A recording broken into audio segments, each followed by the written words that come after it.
Another data type that is widely used inside JavaScript are objects. We have used some objects so far, but just so we have a concept of everything. Whenever we have an object, we are going to have two different elements inside that object: properties and methods, just so we can have a comparison with a real life. The idea for properties is that it's going to have some information about the object.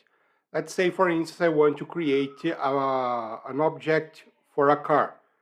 That object is going to have some properties like the name, the model, what is the weight or what is the color, many different informations. All of that is going to be properties. But also that object could execute some actions.